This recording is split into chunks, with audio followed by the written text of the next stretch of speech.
I was going through a cross-border retirement income plan with a family that was approaching retirement, and their comment to me was, Brian, we don't need to worry about our Canadian OAS benefits. We didn't live in Canada long enough to collect anything anyway. However, when we crunched the numbers, we found out that they were going to get over $700 a month in Canadian OAS benefits.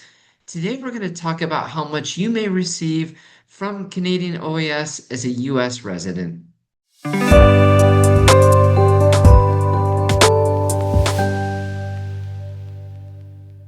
name is Brian Haggard. I'm a certified financial planner, chartered financial analyst, and I'm the founder of RetireMitten Financial. We help simplify your cross-border retirement plan. And for most of our clients, they're pleasantly surprised when we start going through the retirement plan together to determine just how much income they're going to receive in retirement from both the US and Canada. They're surprised to find out that once we start adding up their Social Security benefits and their CPP benefits and their OAS benefits, just how much they're going to receive. And a lot of them, for that reason, sometimes figure out that they can retire a little earlier than they expected. Today, we're going to talk about some of the benefits that you may receive from your Canadian OAS, when you can turn it on, how much you may receive, and what strategy that you may want to determine to turning on those benefits. So let's talk a little bit about OAS basics. So OAS is a little bit different than CPP in Canada or even the US Social Security. Both in CPP and Social Security, you've paid into those benefits. However, OAS, you may never have worked at all in Canada, but still be eligible for an OAS benefit because it's based on residency, how long you lived in Canada after the age of 18, not how long you actually worked in Canada. Your OAS benefit can start as early as age 65, and you can grow and delay your OAS benefit all the way until age 70. For every year that you do delay, you'll get a 7.2% increase in your OAS benefit. And actually, now at age 75, you will get a 10% bump to your OAS benefit. So there are some benefits of delaying your OAS as well. Now, here in 2025, the maximum OAS benefit at age 65 is 740 Canadian dollars per month. But however, that's based on somebody has lived in Canada for 40 years after the age of 18. Most of our clients have come down to the US much earlier than that, and so they don't have the full 40 years requirement, but they're still eligible for something. And we're going to talk about how much you may be eligible for. Now, let's talk a little bit about how OAS and your US Social Security may actually work together to help you receive a larger benefit or actually qualify for OAS. So typically, in order to receive Canadian OAS, when you are not in Canada, you need to have lived in Canada for 20 years after the age of 18.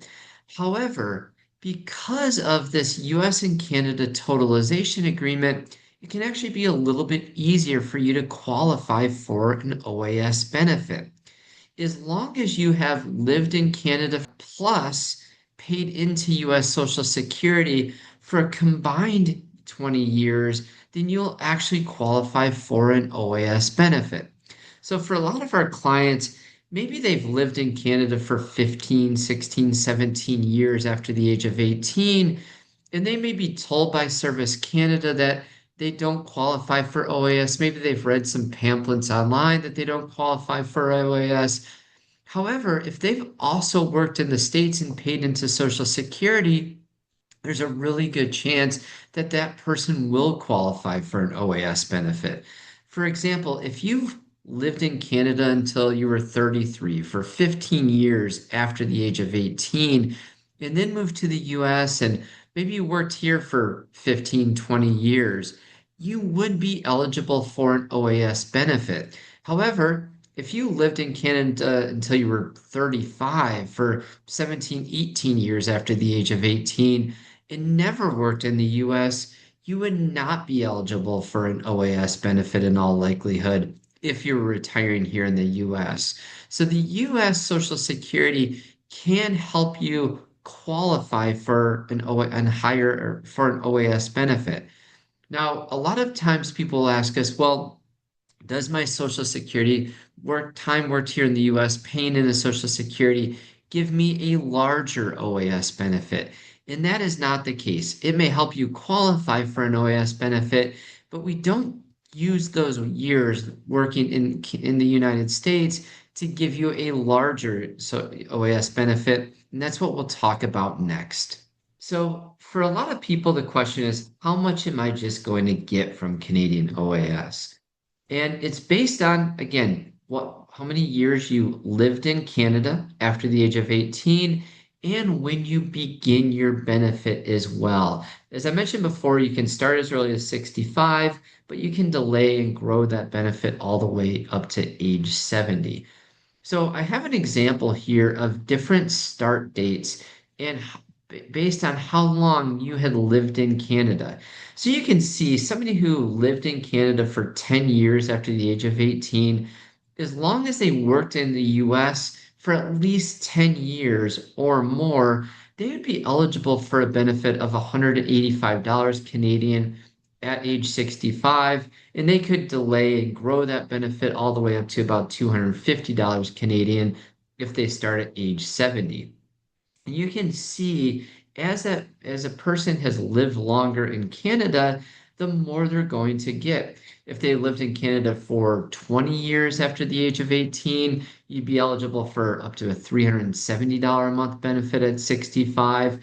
And you can see that benefit would grow all the way up to $740 per month for somebody who has lived in Canada for 40 years after the age of 18. Again, we don't typically see that often as a cross-border retiree, but it is possible that you spent very few of your working years or down here in the States. Maybe you moved down here at a later age. So it is possible that you could get a benefit of even over $1,000 per month if you delay and turn on that benefit at age 70. As I mentioned before, your years worked in the US does not help this benefit go. Some people will say, hey, Brian, if I worked it or if I lived in Canada for 15 years after the age of 18 and then worked in the US for 20 years, does that mean I have 35 years to count towards OAS? That is not the case. They're only looking at how many years were you a Canadian resident. So for that person, that would count as 15 years for them. So as you could see from that previous chart, the longer you delay your OAS benefit, the higher it gets. So the question that we obviously have to talk about is, when's the best time to turn on your OAS benefit? Do you turn it on right at 65 or do you delay it all the way till 70? Or is there a time in between that you would turn it on? Now, for most of our clients, OAS is the first benefit that they turn on.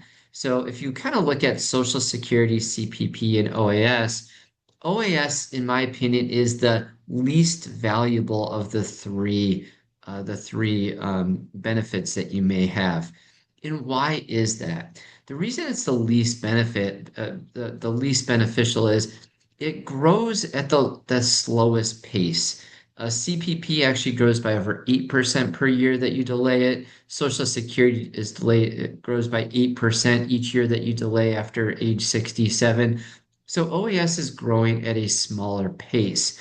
The other thing about OAS is there's no survivor benefit. Both with Social Security and CPP, when you were to pass away, there's a good chance that your spouse may also be eligible for a benefit. So growing and delaying your benefit, there's not only a better benefit for you, it might also be beneficial to your spouse as well. That is not the case with OAS. So for those reasons, usually OAS, we will start right at age 65 or at retirement, whichever is later. So if you're retired at age 65, typically we'll get OAS started right at age 65. If you're going to delay and continue to work past 65, a lot of times that will delay as well and turn on your OAS benefit right at retirement, just get some income coming in as soon as possible, as soon as you are retired.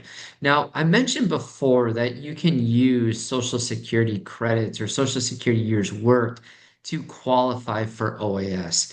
If you are in that situation, if you're somebody who has less than 20 years of Canadian residency after the age of 18, be prepared for it to take a year to two before you initially get your first OAS payment. That's because Canada will actually have to reach out to the US to ensure that you did work in the US and have enough credits to work to qualify for OAS. So it very well could take you 2 years to get that first benefit. So don't hold your breath once you send in that application. Now, don't worry if it does take a couple years. Canada will pay a lump sum payment, a back pay for those years that or those months and years that you've missed. I've had clients receive well over $10,000 in lump sum payments from OAS because it took them so long to get that first payment. I always recommend people start early. You can apply up to 11 months before you want your benefit to start or age 65. So start that process early, especially if you have less than 60, if less than 20 years of Canadian residency after the age of 18. Again, my name is Brian Haggard, and we help simplify your cross-border retirement plan. If you've lived and worked in both the US and Canada, and you have retirement benefits and assets on both countries, feel free to reach out to us and schedule a complimentary consultation on our website so we can talk to you about how we best help our clients navigate that tricky cross-border financial plan. Thanks, and we look forward to speaking with you soon.